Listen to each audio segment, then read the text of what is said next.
रामकृष्ण हरी मंडळी, शुभ सकाळ। हे बघा, आज मार्गशीर्षाचा पहिला गुरुवार आहे। मार्गशीर्षाचा पहिला गुरुवार हे लक्ष्मीचे पूजेचे साहित्य, मुकुट आहे, चौरंग, महालक्ष्मीचा फोटो आणि हे बघा सगळाचा महालक्ष्मीचा फोटो आहे। परत 5 झाडांची 5 पाने, समई, हे बघा सगळं महालक्ष्मीच्या पूजेला आहे की नाही, तिला सजावट करण्यासाठी महालक्ष्मीला घालण्याचे अलंकार सगळे, फुले, ओटी सामान, खाऊचे पाने, गजरा, हे असं सगळं आहे की नाही। कोल्हापूरचा आज सकट सगळं म्हणजे महालक्ष्मीला घालून जेवढा आपण अलंकार करतो ना तेवढं छान दिसते। हे बघा, हे ओटी सामान आहेत, खाऊची पाने आहेत आणि गजरा आहे, आहार, हे बघा जास्वंदीची फुले, कमळगठ्ठ्याची माळ, हळदी कुंकू, समई सगळं आहे। असं भरलेला कलश, हे सगळं भरलेला कलश आहे बघा। हे बघा, पहिला प्रथम आपण काय करायचं, पाट मांडून घ्यायचा, चौरंग मांडून घ्यायचं। चौरंगावर एक अगदी असं लाल कलरचं कापड घालायचं किंवा आपल्याकडे किंवा लाल कलर असो किंवा कुठला जरी कलर असेल तर चालेल। त्याच्यावर अक्षता घालून घ्यायच्या, म्हणजे तांदळाची रास घालून घ्यायची, म्हणजे कळस त्याच्यावर ठेवता येईल ना व्यवस्थित, म्हणून तांदळाची रास घालून घ्यायची। हे तांदळाची रास घालून घेतल्यानंतर की नाही, कळशीला, भरलेल्या कळशीला असं हळदी कुंकू म्हणजे कलशाला असं हळदी कुंकवाचे 8 बोटे ओढायचे। प्रत्येका कोपऱ्याला की नाही अशा 8 बोटे ओढायचे। आणि हे बघा असं सुंदर असं भरलेला कळश घ्यायचा, अगदी ताजं पाणी घ्यायचं, ताजं पाणी घेऊन असं छानसं कळश भरून घ्यायचा।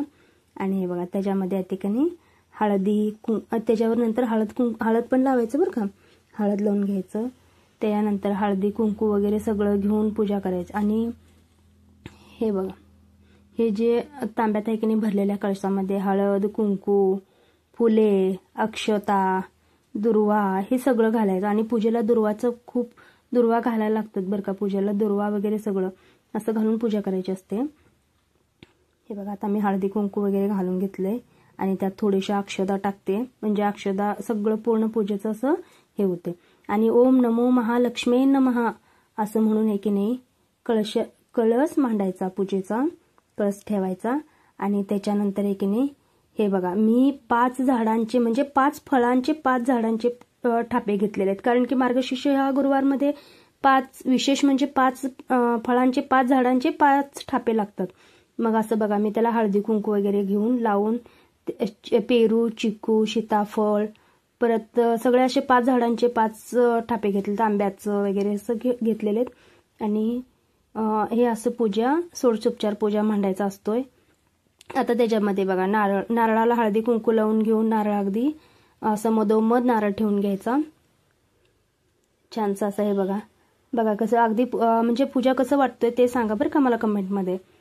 हे बघा असं हळदी कुंकू लावून की नाही छान असं ठेवायचं। आणि हे आहे कोल्हापुरी म्हणजे असं बोरमाळ आहे, बोरमाळ घालते देवीला, पहिला प्रथम बोरमाळ वगैरे घालून घेते, त्याच्यानंतर सगळं असं बघा बोरमाळ कसा वाटतोय सांगा, बोरमाळ घालून घेतले। त्याच्यानंतर हे बघा टिक्का आहे, हा टिक्का परत माझ्याकडे आहे की नाही, हा महालक्ष्मीचा मुकुट आहे बरं का, महालक्ष्मीचा मुकुट आहे माझ्याकडं। त्या महालक्ष्मीच्या मुकुटाला की नाही आपण बघा प्रथम आहे की नाही त्याला गंध लावून घ्यायचं, गंधाच्या नंतर कुंकू अगदी व्यवस्थित बसतो बरं का।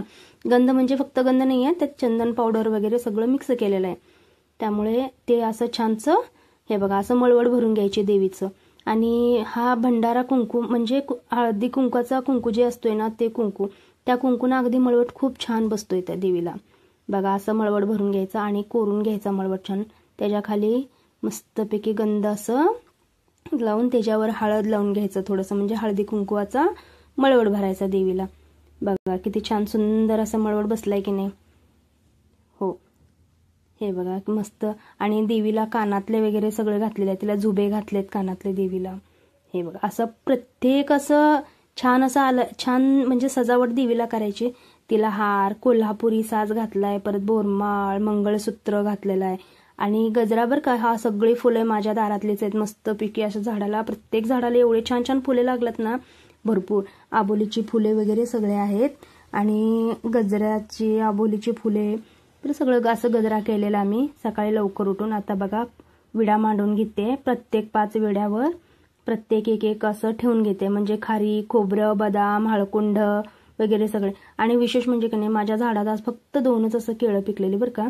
ते 2च केळं ठेवते मी, पूर्ण असं 5 केळं नाही ठेवले, फक्त 2 केळं ठेवले. अशी ही पूजा पूर्ण झाली बरं का, पूजा संपन्न झाली. आणि आज विशेष म्हणजे की नाही, आमच्या घरी खरंच एक माळकरी आलते सकाळ सकाळी, म्हणजे राजूदादा म्हणून माझ्या मिस्टरांना भेटायला म्हणून आलते. त्यांना घेऊन मग ते माळकरी होते. मग आज माळकरींच्या हातनं पूजा करणं म्हणजे खूप मोठं विशेष असतोय ना. हे बघा माझी पूजा कशी झाली, आरती वगैरे सगळं छान असं संपवून घेतलंय आम्ही. आणि पूजा माझी कशी झाली आणि कशी वाटली माझी पूजा मांडणी वगैरे, ही मला खरंच कमेंटमध्ये सांगा. कसे पूजा छान झाले, कसं वाटते हे पण छान असं सांगा मला. म्हणजे माझी पूजा कशी झाली आणि असं सगळं मला